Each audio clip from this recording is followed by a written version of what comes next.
puisqu'on parle d'une journée historique, je vous propose qu'on replante tous le décor avec ces quelques mots. C'était sur le coup de 14h19, même si on se doute que le message de Vladimir Poutine a été enregistré, on y reviendra avec vous Sébastien dans quelques instants.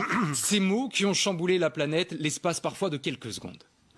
Уважаемые коллеги, ввести силы сдерживания российской армии в режим, в особый режим несения боевого дежурства. Deux choses.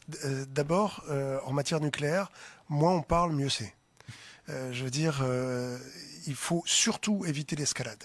Ça, c'est très important. Deuxième point, je dirais que la réponse a déjà eu lieu.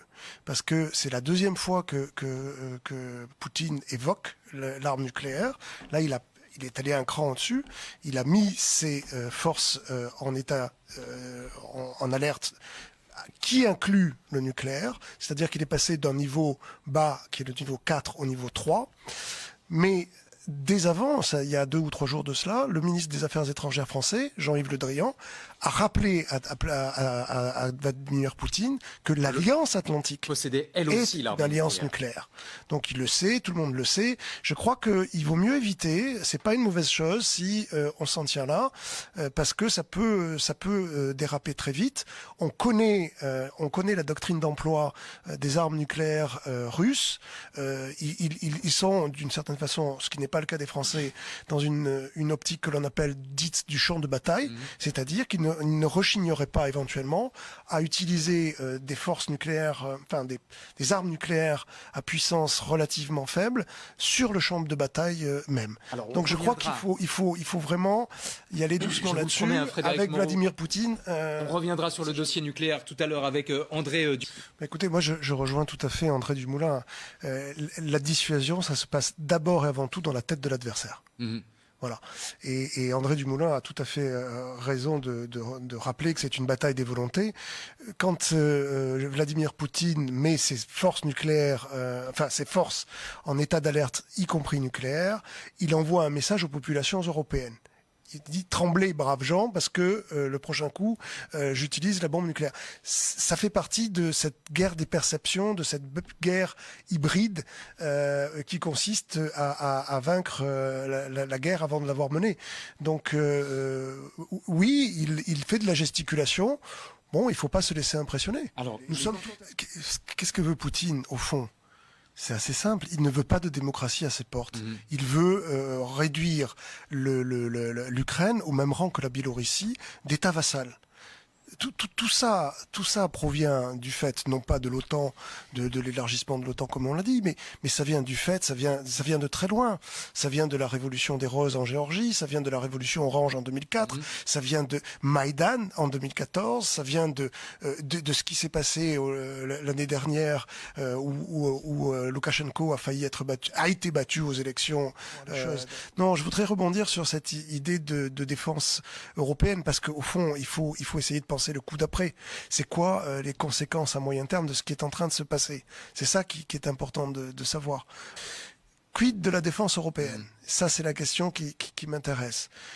L'équation de la défense européenne est très simple. Elle a été écrite il y a 22 ans à Saint-Malo, entre les Français et les Britanniques. Je vais vous la donner. C'est pour que l'Union européenne soit capable de, et je cite la déclaration de mémoire, soit capable de jouer tout son rôle sur la scène internationale, il faut qu'elle ait une capacité autonome d'action incluant des moyens militaires, des moyens de décider de son emploi et la volonté de s'en servir. Reprenons cette équation, et ça rejoint tout à fait ce que disait M. Boucher. Reprenons cette équation sans les Britanniques, c'était à l'origine de cette déclaration.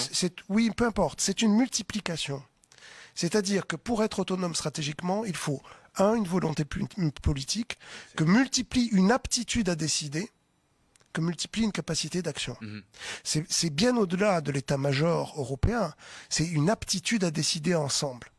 Qui passe évidemment par l'instauration de ce que les Français et les Allemands ont appelé au sommet de Meseberg un Conseil de sécurité européen, où l'on décide des choses à la majorité qualifiée, parce qu'il n'y aura pas de politique de défense, il n'y aura pas de politique étrangère sans une aptitude à décider.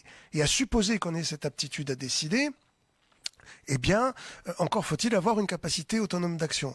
Si vous êtes mis en minorité dans ce Conseil de sécurité pour envoyer des soldats quelque part, eh bien, qu'est-ce que vous allez faire? Vous n'allez pas les envoyer.